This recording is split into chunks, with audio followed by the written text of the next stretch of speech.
porque regularmente cuando nos convertimos al Señor Jesucristo, el Espíritu Santo obra en nosotros y tenemos un avivamiento, un despertamiento, algo que se compadece perfectamente bien con el haber descubierto el perdón que hemos recibido de parte del Señor.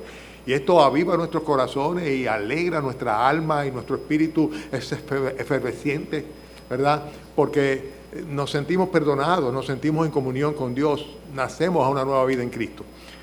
Pero a veces llega el enfriamiento o el adormecimiento con el paso de los años. Sucede a veces. Y yo diría que más que a veces, con muchísima frecuencia sucede así. Y a veces hay una serie de tropiezos o impedimentos, ¿verdad?, para que estos avivamientos se sucedan. Pero otras veces no, simplemente es una consecuencia simplemente de la falta de alimento espiritual, la falta yo diría, de proseguimiento de la vida cristiana. O sea, tendemos a dejarnos arrastrar por los asuntos regulares, por los afanes de este mundo, y cuando viene a ver, nuestro espíritu se va apagando, se va adormeciendo. Hoy vamos a ver la segunda parte. Vimos ya lo que significaba el avivamiento en las Sagradas Escrituras y quiénes son los que necesitan ser avivados. También cuándo necesitamos ser avivados. En el día de hoy vamos a ver en el mensaje que es el segundo de 3, cómo se sucede ese avivamiento y por qué sucede el enfriamiento o el adormecimiento. Pero sobre todo vamos a poner un énfasis muy particular en la parte final. O sea que deben mantener sus sentidos bien aguzados, ¿verdad?, hasta el final. Porque al final vamos a hablar sobre cuáles son los impedimentos o tropiezos para que se produzca un avivamiento. Y esta es la parte muy importante, porque son aquellas cosas que debemos enmendar, que debemos corregir a fin de que realmente nuestro espíritu, nuestra alma sea de nuevo reanimada, reavivada por el Señor y podamos vivir una vida plena como cristianos que somos. Bien, vamos a ver este tema, este punto. Son básicamente 3 puntos. En primer lugar, vamos a ver cómo sucede un avivamiento. Si ustedes no tienen su Biblia, todavía pueden levantar la mano y le podemos llevar uno hasta su asiento, porque vamos a buscar varios pasajes bíblicos, que es bueno que los vayan siguiendo. ¿Alguien necesita una Biblia? Allá atrás. Si alguien más necesita, se la podemos llevar hasta su asiento. Bien, entonces vamos a ver en primer lugar en este mensaje cómo sucede un avivamiento. Es interesante, hermanos, que Filipenses capítulo 2 dice que es Dios el que produce en nosotros tanto el querer como el hacer por su buena voluntad. Vuelvo y repito, el apóstol Pablo le dice a los filipenses que es Dios el que produce en nosotros tanto el querer como el hacer por su buena voluntad. Pero es interesante que también el apóstol Pablo le dice a su discípulo Timoteo, por lo cual te aconsejo que avives el fuego del don de Dios que está en ti. Entonces fíjense qué combinación tan interesante, porque un avivamiento es una obra sin lugar a duda que hace Dios, pero parte de una determinación humana. O sea, nosotros tenemos que empeñarnos en avivar el fuego de ese amor que Dios ha puesto en nosotros. Y el apóstol Pablo le estaba dando esas instrucciones. Si ciertamente Dios es el que produce en nosotros el deseo de fructificar, la insatisfacción por ser estériles, por no estar produciendo frutos para Él, para su gloria, también es Dios, sin lugar a duda, el que produce en nosotros el acopio de todos nuestros talentos y dones con el propósito precisamente de que le glorifiquemos. Vuelvo y repito, un avivamiento es una obra de Dios, pero que parte de una actitud, una disposición, una determinación de un creyente, de una creyente. No es de ninguna manera una obra individual, o vamos a llamarle, no es una obra autónoma. O sea, es individual, sin lugar a duda, es personal y es independiente. O sea, el avivamiento no es un asunto de grupos, pero sin embargo, siempre en una dependencia total de nuestro Dios, de su Santo Espíritu que mora en el creyente. No es el avivamiento una actividad de la iglesia. Algunos piensan que el problema es que la iglesia no está avivada. La iglesia no puede estar avivada si sus miembros no están avivados.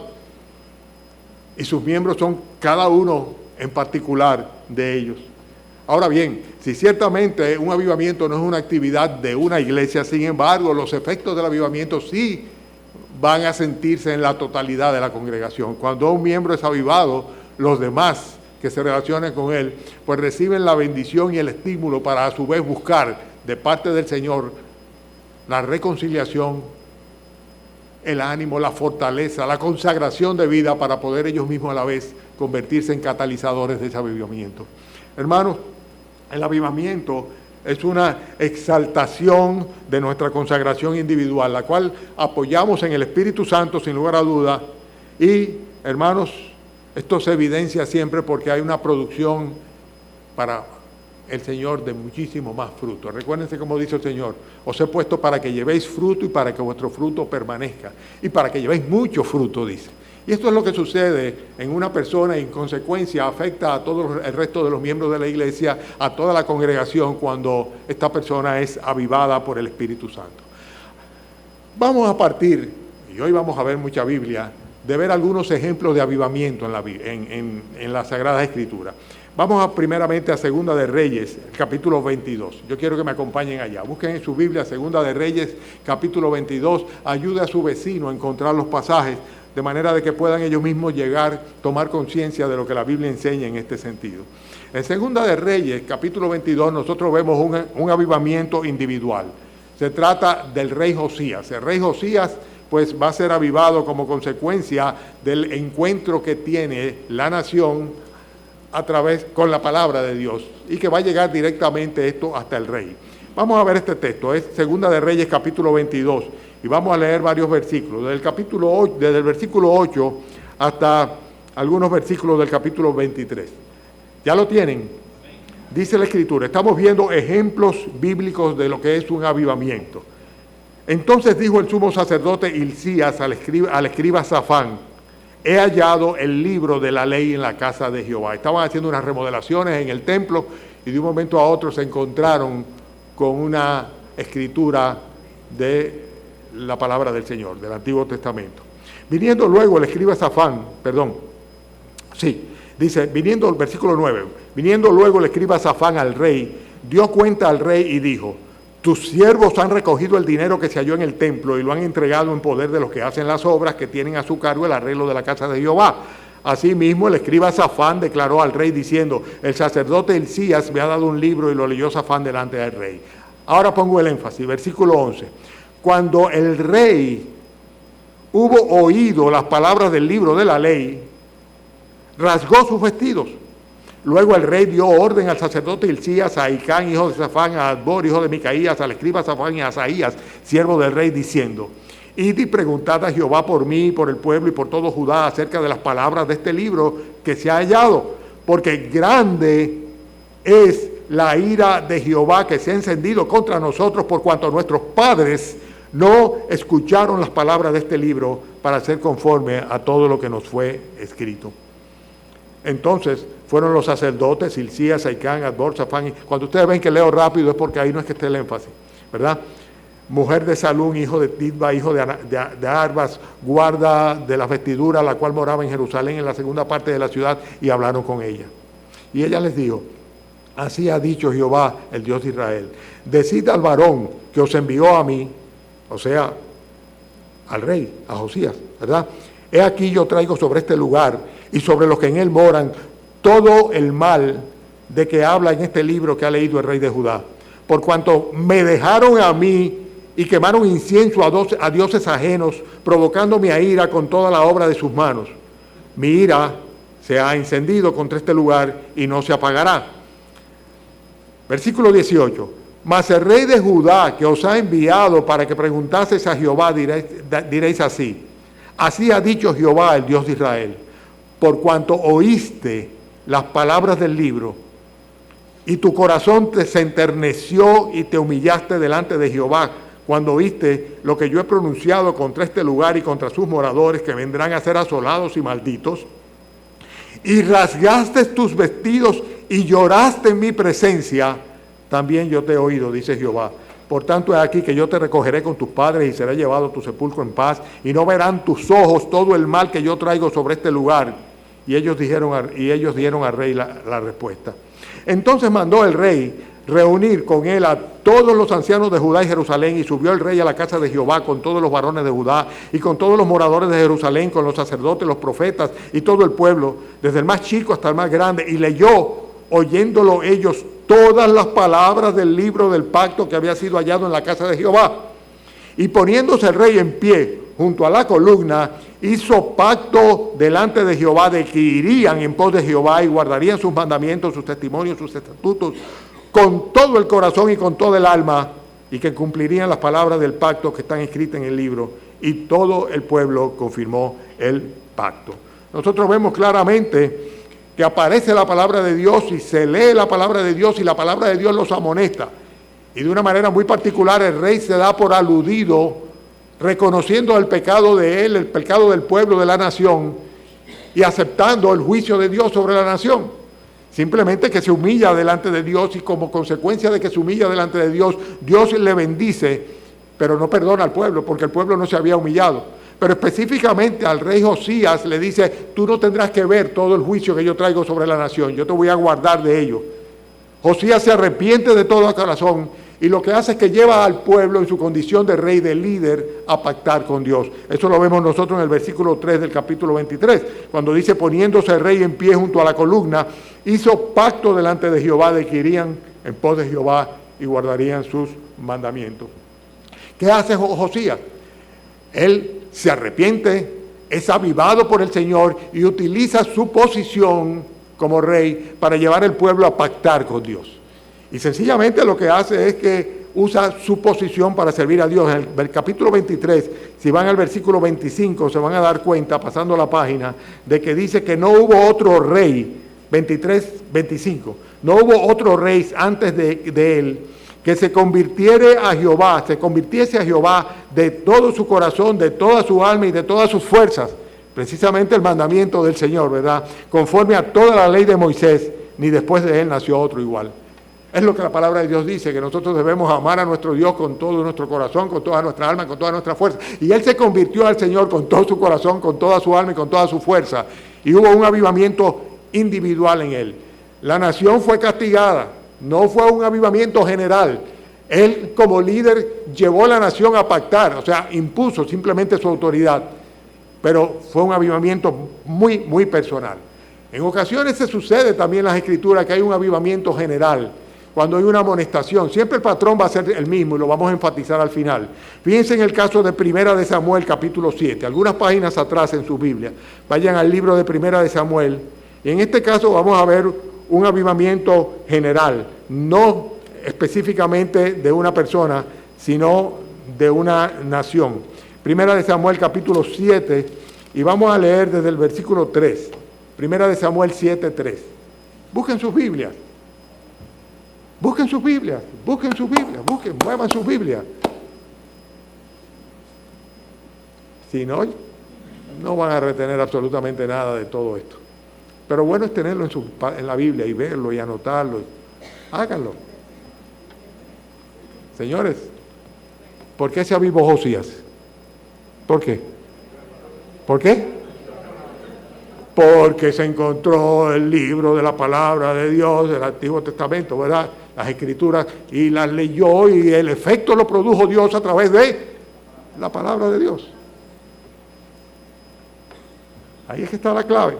Vamos a 1 Samuel capítulo 7, versículo 3. Habló Samuel a toda la casa de Israel diciendo: si de todo vuestro corazón os volvéis a Jehová, quitad los dioses y Astarot de entre vosotros, y preparad vuestro corazón a Jehová, y solo a él servid, y os librará de la mano de los filisteos. En esa época estaban siendo acosados y agobiados completamente los israelitas por causa de los filisteos. Entonces los hijos de Israel quitaron a los Baales y a Astarot y sirvieron solo a Jehová. Se había prostituido la nación detrás de los ídolos de los cananitas. Y Samuel dijo: reunid a todo Israel en Mizpa, y yo oraré por vosotros a Jehová. Y se reunieron en Mizpa, y sacaron agua y la derramaron delante de Jehová, y ayunaron aquel día, y dijeron allí: contra Jehová hemos pecado. Estamos hablando de la totalidad de la nación que está respondiendo a la amonestación del profeta. Y juzgó Samuel a los hijos de Israel en Mizpa. Cuando oyeron los filisteos que los hijos de Israel estaban reunidos en Mizpa, subieron los príncipes de los filisteos contra Israel, y al oír esto los hijos de Israel tuvieron temor de los filisteos. Entonces dijeron los hijos de Israel a Samuel: no ceses de clamar por nosotros a Jehová nuestro Dios, para que nos guarde de la mano de los filisteos. Y Samuel tomó un cordero de leche y lo sacrificó entero en holocausto a Jehová. Y clamó Samuel a Jehová por Israel. ¿Y qué dice? Y Jehová le oyó. Y aconteció que mientras Samuel sacrificaba el holocausto, los filisteos llegaron para pelear contra los hijos de Israel.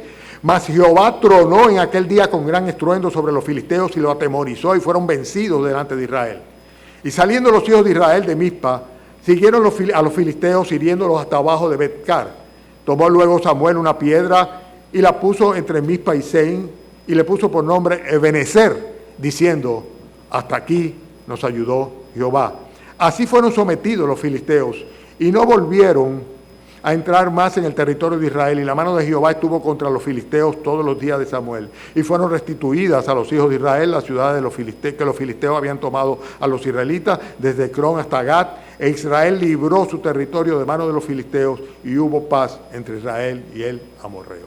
En este caso estamos viendo un avivamiento colectivo, sin lugar a dudas, un avivamiento general en toda la nación. ¿Y viene como consecuencia de quién? ¿De qué? De la amonestación del profeta Samuel. El profeta Samuel, lo vemos claramente aquí en el versículo 3, le amonesta y le dice: si de todo corazón os volvéis a Jehová y quitáis todos estos ídolos de delante de vosotros, si preparan su corazón para servir a Jehová y solamente a él le sirven, dice, entonces, dice, Jehová va a tener misericordia de nosotros. Y sucede ciertamente.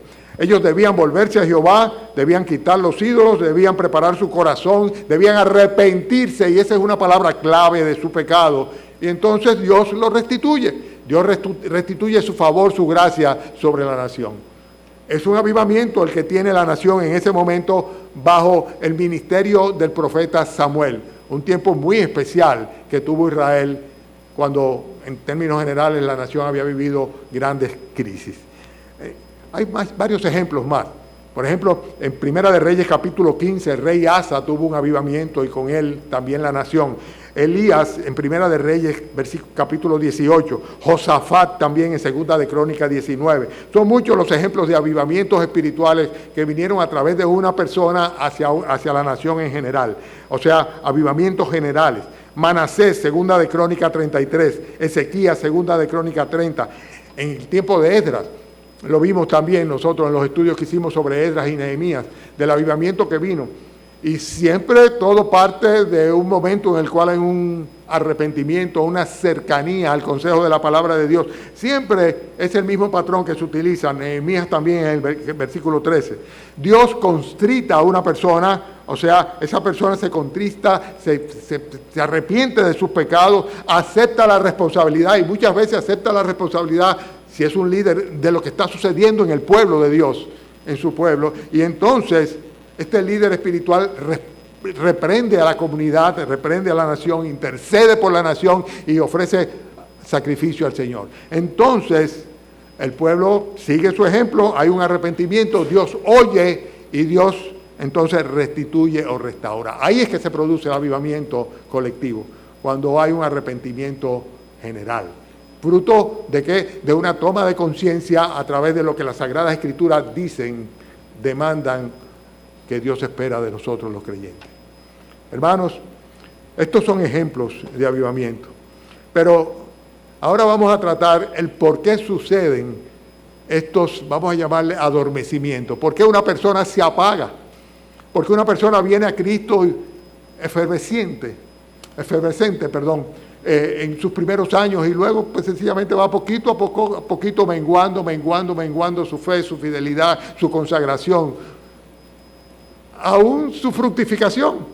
Porque evidentemente, siendo una obra del Espíritu Santo a través de la disposición que tiene una persona de servirle, de avivarse, de agradarle, pues hay un apagamiento general y el Espíritu Santo es contristado.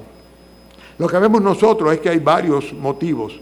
Y aquí yo quiero poner el énfasis particular, porque cada uno de nosotros tiene que examinarse a la luz de lo que vamos a referir ahora, que son motivos por los cuales se sucede ese adormecimiento, O vamos a llamarlo de otra manera, ¿cuáles son los impedimentos para que haya un avivamiento? Un avivamiento personal y en consecuencia también un avivamiento general, porque cuando hay uno avivado eso se contagia, cuando hay uno apagado, penosamente también se contagia. La primera de los argumentos o de las razones por los cuales se sucede este adormecimiento es por la falta de oración. La falta de oración. Vamos a Santiago capítulo 5. Santiago capítulo 5. Yo los he mal acostumbrado a ustedes porque siempre les doy la cita y no los llevo a buscar en sus Biblias. Es increíble como muchas veces nosotros referimos los textos y no los referimos de una manera correcta. Y debemos tener un juicio crítico cuando escuchamos. Lo dijo el pastor. Bueno, ¿quién es el pastor? El pastor se equivoca también. Aún citando las Escrituras, puede citarla con error. Por eso es importante que cada uno de nosotros vaya a la palabra de Dios personalmente, a la Biblia. Vamos a ver lo que dice Santiago en el capítulo 5, versículo 13. ¿Ya lo tienen? ¿Está alguno entre vosotros afligido? Haga oración. ¿Está alguno alegre? Cante alabanzas. ¿Está alguno enfermo entre vosotros? Llame a los ancianos de la iglesia y oren por él, ungiéndole con aceite en el nombre del Señor. Y la oración de fe salvará al enfermo, y el Señor lo levantará, y si hubiere cometido pecados le serán perdonados. Confesaos vuestras ofensas unos a otros y orad unos por otros para que seáis sanados. La oración eficaz del justo puede mucho. Subrayen eso. Elías era un hombre sujeto a pasiones semejantes a la nuestra y oró fervientemente para que no lloviese, y no llovió sobre la tierra por 3 años y 6 meses. Y otra vez oró y el cielo dio lluvia y la tierra produjo su fruto. El primer motivo para que nos apaguemos espiritualmente es la falta de oración, sin lugar a duda. Y la oración, que es vital y fundamental, es como el aire que respiramos nosotros, que lo requerimos a cada momento constantemente, no requiere de tener una determinada eficiencia mental, sino lo que requiere es de espiritualidad simplemente. Nosotros somos entes espirituales y los que hemos sido avivados por el Señor Jesucristo, que hemos nacido de nuevo, que nuestros pecados han sido perdonados, necesitamos hablar con nuestro Padre de una manera regular porque es parte de nuestro respirar, es parte de nuestra vida. Yo voy a hacer, para los que les gustan esto, una gran cantidad de citas hoy, cosa que no suelo hacer. Citas de personas, de autores, ¿verdad? De diversos autores. Para que ustedes vean algunas de estas cosas. Siempre se trata de autores cristianos. Y la primera es esta cita que me llamó la atención porque dice que la oración produce la mentalidad celestial que erradica la falta de espiritualidad. En otras palabras, si tú comienzas a orar, tu mente va a conectarse con el Señor.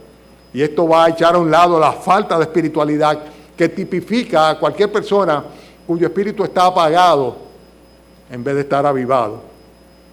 La oración realmente se viste de humildad y de sinceridad y no se avergüenza de ponerse de rodillas delante del Señor.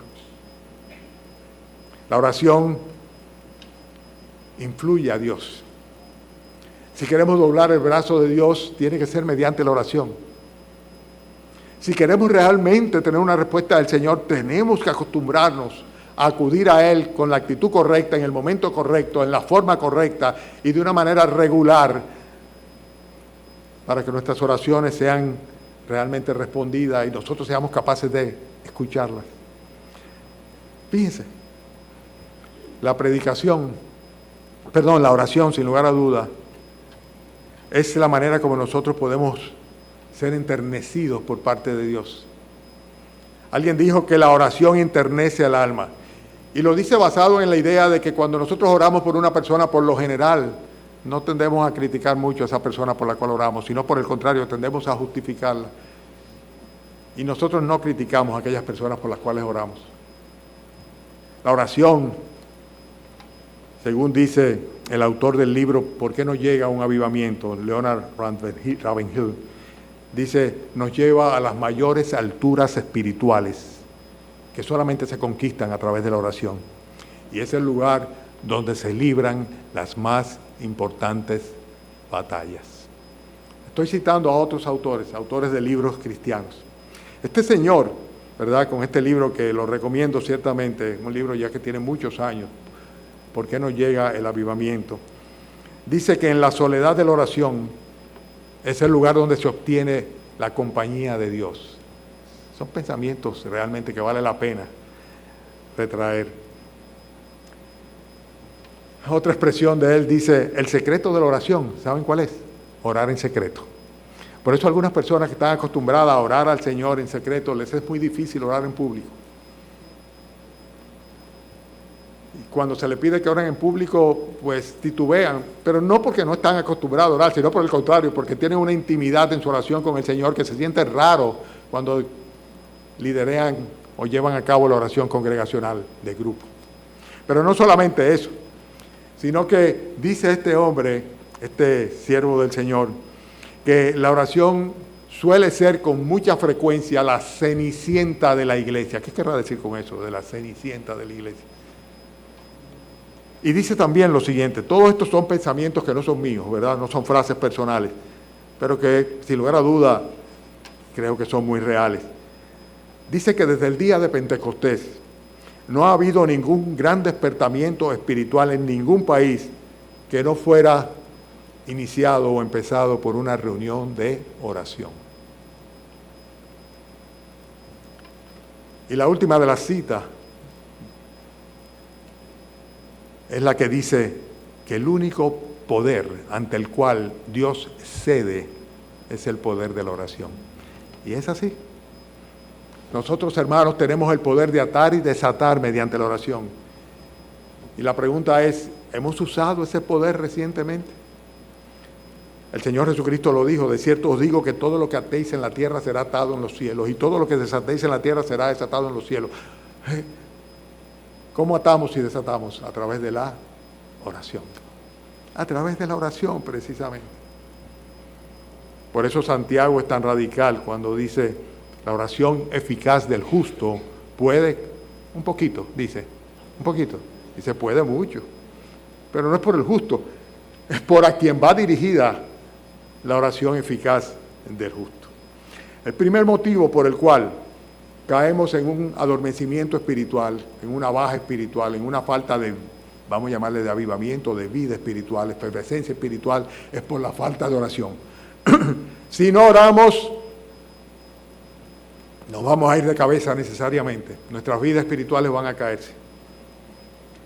Cuando nos sinceramos delante del Señor, cotidianamente, diariamente, constantemente, regularmente, siendo cónsono con la recomendación de Pablo cuando dice orad sin cesar, entonces nuestras vidas espirituales van a ser bendecidas por Dios y va a haber una consagración total. El segundo motivo por el cual viene este adormecimiento es la falta de fe. Falta de fe. Hebreos 11:6 dice que sin fe es imposible agradar a Dios, porque es necesario que el que se acerca a Dios crea que le hay y que es galardonador de los que le buscan. Si no hay fe, todo se queda en una pura religiosidad. Alguien dijo que en un mundo lleno de crisis no se necesitan hombres fuertes en doctrina, sino fuertes en fe. Y que lo que necesitamos no son personas que presenten unas nuevas definiciones del Evangelio, sino que manifiesten en sus vidas el poder del Evangelio. Y son realidades que son así. Porque la fe es ciertamente quien conecta o une la impotencia nuestra como seres humanos que somos con la omnipotencia de Dios nuestro Señor. Es a través de la fe. ¿Qué fue lo que dijo el Señor? Cualquier cosa que pidiereis, creed que lo recibiréis y os será hecho. Lo dice el Señor claramente en Marcos capítulo 11, versículo 24. Fíjense cómo dice, pero pida sin fe, dice Santiago. Pida sin fe, ¿verdad? Versículo 6. Lo leen ahí, Santiago 5, 6. ¿Verdad? Santiago 1, perdón. ¿Dónde que estoy? Ahora me perdí. ¿Dónde quedé? 5. Dice, pero pida con fe, no dudando nada. ¿Dónde que lo dice? Vamos al capítulo 1 de Santiago. Santiago capítulo 1. Es que lo que pasa es que estaba en el capítulo errado. El capítulo 1, no el capítulo 5. Cuando dice, versículo 5, Santiago 1, 5, ahora sí me ubiqué. Dice, pero si alguno de vosotros tiene falta de sabiduría, pídala a Dios, el cual da a todos abundantemente y sin derroche, sin reproche, y le será dada. ¿Qué dice el versículo 6? Ahí es que está. Pero pida con fe, no dudando nada, porque el que duda es semejante a la onda del mar, que es arrastrada por el viento y echada de una parte a otra. No piense, pues, quien tal haga, que recibirá cosa alguna del Señor. El hombre de doble ánimo, de dos almas, dice, es inconstante en todos sus caminos. ¿Cuál era el secreto del apóstol Pablo? El secreto del apóstol Pablo era que él una vez y otra vez decía, estoy persuadido de esto. O sea, Pablo tenía una fe que era la fortaleza interna que él tenía, su confianza absoluta en que Dios estaba en control, Dios estaba obrando, y a pesar de la incapacidad o la impotencia de él, sencillamente él iba a seguir adelante llevando el propósito de Dios en su vida. Hermanos, el segundo gran impedimento, luego de la falta de oración, es la falta de fe. Falta de fe. Y la fe se ejercita. ¿La fe se ejercita cómo? A través de la oración, sin lugar a duda. Dice, pida y pida con fe. Y esto es lo que tenemos que hacer. El ejercicio de la fe y el resultado de la fe nos fortalece para que nuestra fe sea creciente y seamos, por así decirlo, más pidilones, si cabe la palabra, al Señor, confiados en que Él ciertamente hará. Él llevará a cabo su propósito y Él resolverá. El tercer impedimento, además del primero, que fue ¿cuál? ¿Se recuerdan? El segundo. El tercero es el pecado. Es el pecado. Es que a veces buscamos el remedio donde no está. Pero el pecado. Nosotros tendemos a caer en dos extremos. Con mucha facilidad tendemos a consentir con el pecado en nuestras vidas. A pesar de todas las advertencias bíblicas, a pesar de que caemos en cuenta de que nos estamos dejando arrastrar por nuestra propia concupiscencia y vemos la consecuencia en nuestras vidas y en las de los que amamos. Pero el pecado, cuando nos hacemos de la vista gorda del pecado, como hicieron los corintios, que tenían una fornicación dentro de su iglesia y estaban como si nada estuviera pasando. Cuando hacemos esto, estamos consintiendo con el pecado. Y el pecado constrita el Espíritu Santo que está en nosotros. Y consecuentemente tendemos a apagarnos y a separarnos del Señor. Y teniendo el recurso de poder acudir en cualquier momento, en cualquier lugar, al trono de la gracia del Señor, utilizar el recurso de Jesucristo como abogado que está a la diestra del Padre para interceder por nosotros, el cual conoce todas nuestras debilidades, porque fue tentado según nuestra semejanza en todo, solamente que Él no pecó. Pero cuando consentimos con el pecado y nos hacemos de la vista gorda, pues sencillamente no hay ninguna posibilidad de que nosotros podamos estar avivados y estar en pecado al mismo tiempo. Tener comunión con Dios y al mismo tiempo estar ofendiendo al Espíritu Santo. Hermanos, el otro extremo que muchas veces se cometen en las congregaciones es atacar al pecador y no al pecado. Y a veces las iglesias se convierten en, por así decirlo, en tribunales de juicio, ¿no? Y eso también es un error en el cual no podemos caer nosotros, porque no podemos constituirnos en jueces de la ley en todo caso, juzgando si la ley debe ser aplicada o no en un momento dado. ¿Qué estoy diciendo? Que sin lugar a duda el pecado nos afecta a todos. El pecado de un miembro afecta a todos. A mí me hubiera gustado llevarlos a ustedes a leer el caso que se ve en Josué capítulo 7, los versículos del 1 al 11. Se trata del pecado de Acán. Pero les voy a relatar el pasaje para luego hacer referencia a él. Ya los israelitas habían entrado en la tierra prometida. Habían conquistado, rodeando la ciudad de Jericó, una ciudad fortificada, difícil de conquistar. Recordamos cómo sucedió, que el Señor permitió que las murallas se derrumbaran y la tomaran. Venía el ejército con un poder, el ejército israelita con un poder tal que tenían miedos los cananeos, los filisteos, los cananitas, o sea, los amorreos, los que ocupaban todas esas tierras. Tanto así que recuérdense que cuando van los espías donde Rahab, la misma Rahab lo confiesa, dice: aquí están todos temblando porque hemos oído de las cosas que Dios ha hecho por ustedes, como aún el mar lo atravesaron en seco. Pero ¿qué resulta? Que la próxima ciudad que viene, la ciudad de Jai, es una ciudad pequeña, e inclusive ellos dicen: no vale la pena que vayamos con unas fuerzas tan grandes hacia allá, con que vaya un grupito hace suficiente para tomarla. Y son vencidos los israelitas. Pero ¿qué sucede? Que había un pecado oculto dentro de la congregación. Acán había tomado del anatema. Si ustedes quieren, busquen el texto después y se van a dar cuenta a qué se refiere. Algo que Dios había dicho que no debían tomar. Y lo hizo. Y cuando digo tomar es que se apropió de parte del botín de guerra. Y el Señor retiró su gracia de toda la congregación de Israel, de todo el pueblo de Israel, y fueron vencidos una y otra vez por un grupito de los de Jai. Y cuando entonces Josué clama al Señor y dice: Señor, ¿qué es esto que nos está pasando? ¿Qué va a decir todo el mundo después que nos sacaste de Egipto y ahora resulta? Y el Señor le dice: hay pecado en el campamento. Hay pecado en el campamento. Entonces comienza la indagación hasta que el mismo Señor hace que se evidencie quién había cometido el pecado, quién había tomado del anatema. ¿Qué estoy diciendo, hermano? Que el pecado de un miembro nos afecta a todos. Y cuando sucede así, a menos que se ampute el miembro, la gangrena va a contaminar al resto. Vuelvo y repito, no podemos caer en el otro extremo. Muchas veces las congregaciones se constituyen en tribunales inquisitorios. Y resulta ser que alguien dijo que los cristianos es el único ejército que mata a aquellos que están heridos, ¿verdad? Y en vez de ayudarles a recuperarse, lo que hacemos es que simplemente los condenamos. No debe ser así. ¿Qué es lo que hace Josué? Vamos entonces al texto y vamos a leer solamente 2 versículos de allá. Es Josué capítulo 7.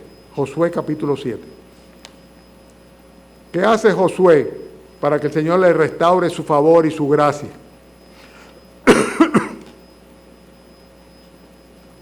Josué 7. Yo no oigo páginas pasar.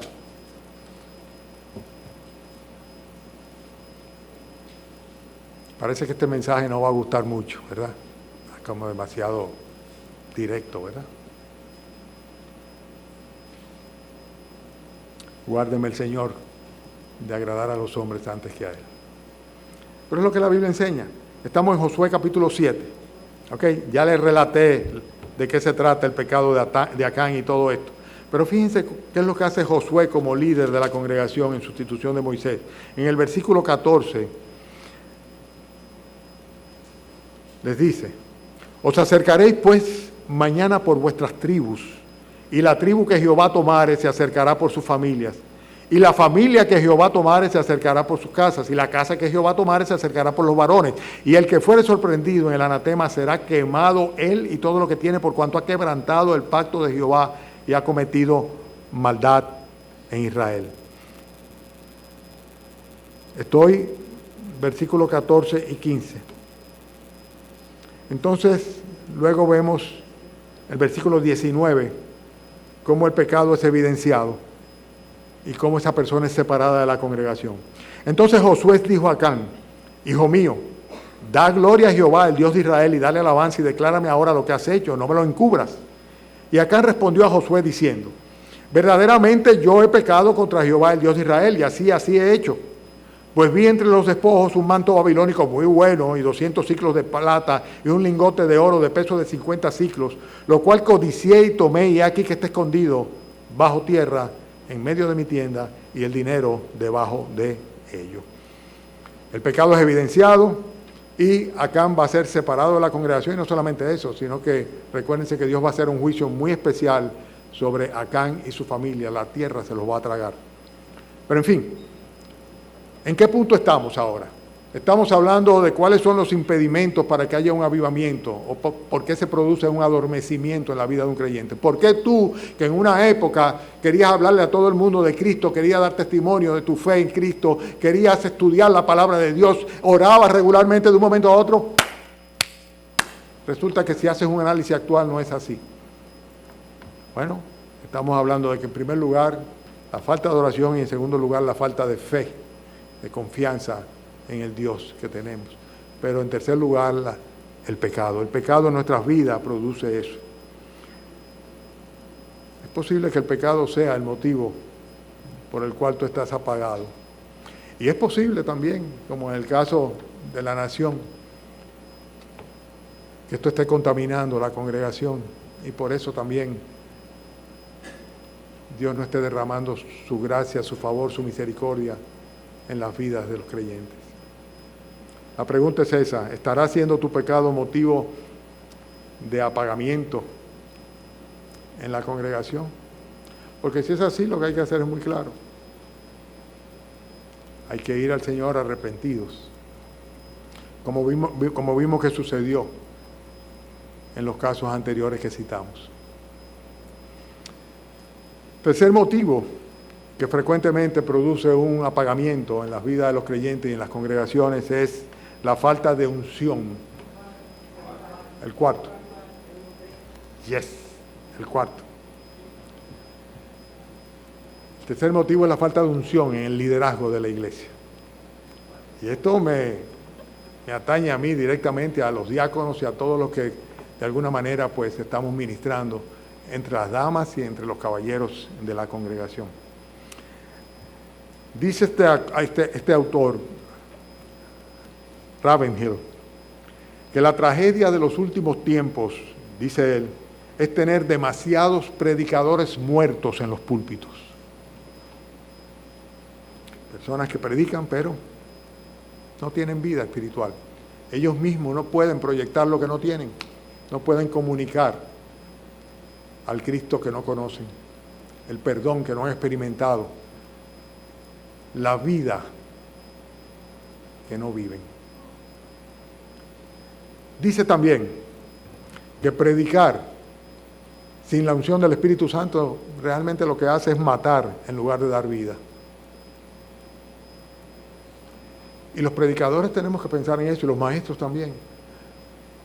Porque habiendo sido durante tantos años profesor universitario, puedo confesar que hay una diferencia enorme, abismal, tremenda, entre simplemente utilizar el intelecto, el conocimiento, la preparación o la sabiduría humana para transmitir conceptos, ideas, enseñanzas, principios, a pretender ser un instrumento de Dios para que Él se comunique con su pueblo a través de la exposición de su palabra. Es otra cosa completamente diferente. Por eso, predicar sin la unción del Espíritu Santo no tiene sentido. Y esa es mi oración siempre, cuando ustedes ven que estoy ahí antes de orar. Yo no vengo con una mente condicionada a un texto, pero sí quiero tener mi mente condicionada y mis palabras a la dirección del Espíritu Santo. Porque si no, sería un trabajo completamente inútil y fútil, improductivo totalmente. Y dice este autor que muy a menudo el púlpito lo que se convierte en una especie de escaparate para que el predicador exhiba sus recursos de oratoria, sus talentos, sus capacidades. Y si es así, pues definitivamente la congregación va a decaer espiritualmente. Otro motivo a la cual alude él es el hecho de que la predicación en ocasiones se convierte en algo, bueno, ya eso lo había mencionado, indigno si no se tiene la unción del Espíritu Santo. Y concluye diciendo, el fuego produce fuego. Así como el fuego no puede producir hielo, ni el diablo puede producir santos, así pastores fríos no producirán guerreros en la fe. Yo tomé esas citas porque las encuentro muy reales y nos confrontan. Nos confrontan. Por eso me he preguntado muchas veces, Señor, ¿terminó mi tiempo? Señor, levanta de la congregación nuevos obreros, nuevos pastores, maestros, etc. Pero mientras tanto le pido que no permita que se apague el fuego de su amor en mi corazón.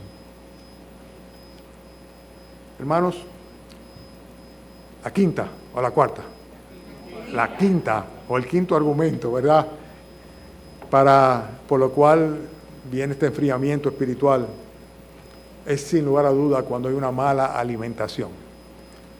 Los creyentes se van poniendo enclenque. Y eso pasa en muchas congregaciones.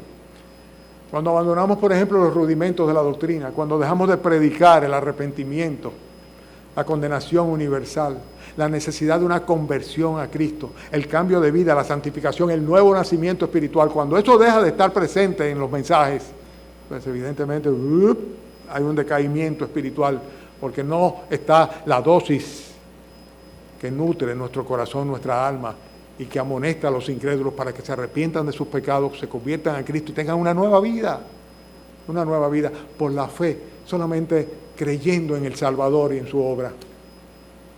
Y esa es la invitación que regularmente hacemos. Es necesario recibir a Cristo y el perdón de Él en nuestros corazones, por medio de la fe, porque por su gracia podemos ser salvos.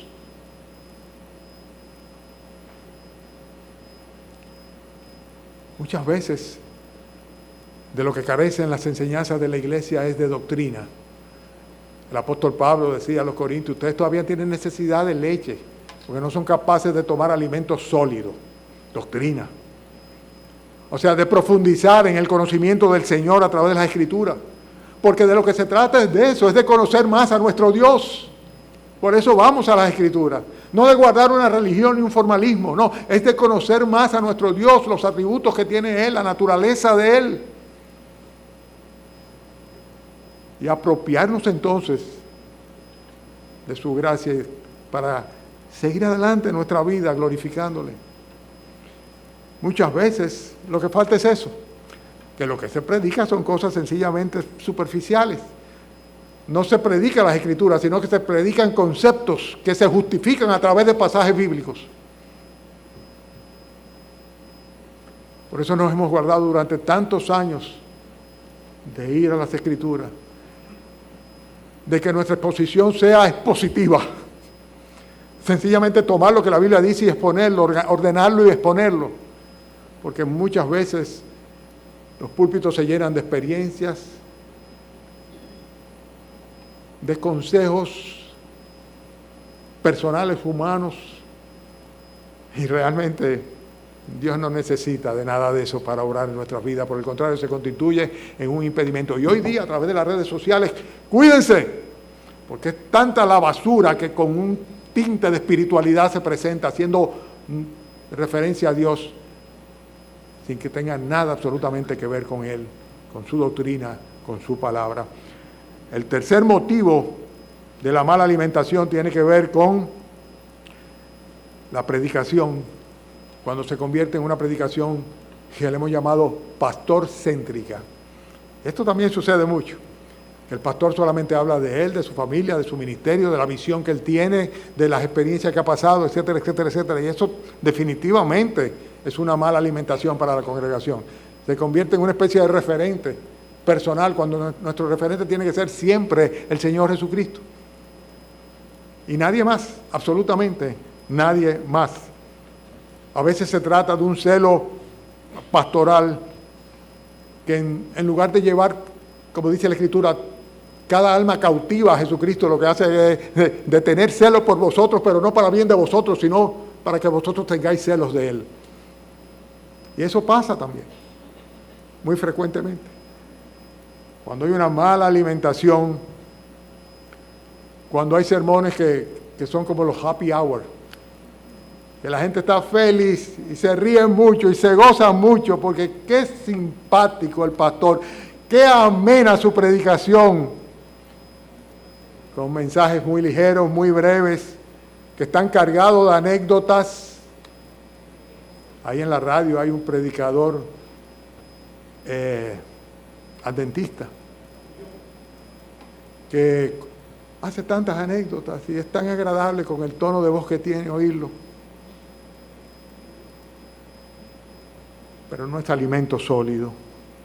Son mensajes que reemplazan el mensaje de vida o muerte, de salvación o condenación que tiene el Evangelio. Y con mensajes de esa naturaleza, pues ciertamente lo que se produce es un clic, un apagamiento en la congregación. Hermanos, no voy a extenderme más. La semana que viene vamos a ver la parte final de estos 3 mensajes sobre el avivamiento. La semana que viene vamos a ver las condiciones indispensables que se necesitan para que se produzca un avivamiento y las consecuencias que trae un verdadero avivamiento. Por hoy, pues, vamos a dejarlo ahí y pensemos, reflexionemos. Algunos de estos motivos, de estos 5 motivos, podemos decir que son la causa de que yo me haya apagado. Y si es así, ¿qué voy a hacer al respecto? ¿Me voy a quedar apagado, sin producir fruto para el Señor, sin tener una vida plena en Cristo? ¿Estamos? Bien. Pues vamos entonces a concluir con un momento de oración. ¿Ok? Inclinemos nuestros rostros. Padre, oramos a ti, Señor, dándote gracias por estos ejemplos que vimos en tu palabra de cómo se produce un avivamiento espiritual. Y entendemos, Señor, que hay una toma de conciencia de nuestra condición. Y a partir de eso, Señor, hay un contristamiento por tu Santo Espíritu y un arrepentimiento genuino y una búsqueda de tu rostro y un acercarnos a tu palabra y buscar tu perdón. Y rogamos en esta mañana, Señor, que si alguno en esta congregación no tiene a Cristo en su corazón, que tú, Señor, le levantes de entre los muertos y les dé vida eterna, Señor. Pero que si alguno ha recibido ya aquello que nadie nos puede arrebatar, el perdón, la salvación, la vida eterna, la que tú das, Señor, a tus ovejas, los que oyen tu voz, te conocen y te siguen. Pues, Señor, que tú permitas que nuestras almas, nuestros corazones, nuestras voluntades se conjuguen, Señor, con tu deseo, con tu poder, con tu Santo Espíritu, Señor, obrando en nosotros para que podamos, Señor, ser avivados y convertirnos, Señor, por así decirlo, en un agente para que toda tu iglesia, Señor, todo tu pueblo también sea reanimado. Doy gracias, Señor, por aquellos ejemplos que conozco, Señor, de hermanos y hermanas, Señor, que se constituyen, Señor, en una inyección de vida, Padre, cada vez que tenemos contactos con ellos, Señor, y que vemos su fe, Señor, su dependencia de ti, su confianza, Señor, tu obra en sus vidas. Rogamos, Señor, que nos hagas así a nosotros también, Señor, que podamos ser instrumentos de tu gracia y de tu bendición para la vivificación, Señor, de las almas y también para el avivamiento, Señor, de aquellos que son tuyos. Te lo pedimos en el nombre del Señor Jesucristo. Amén.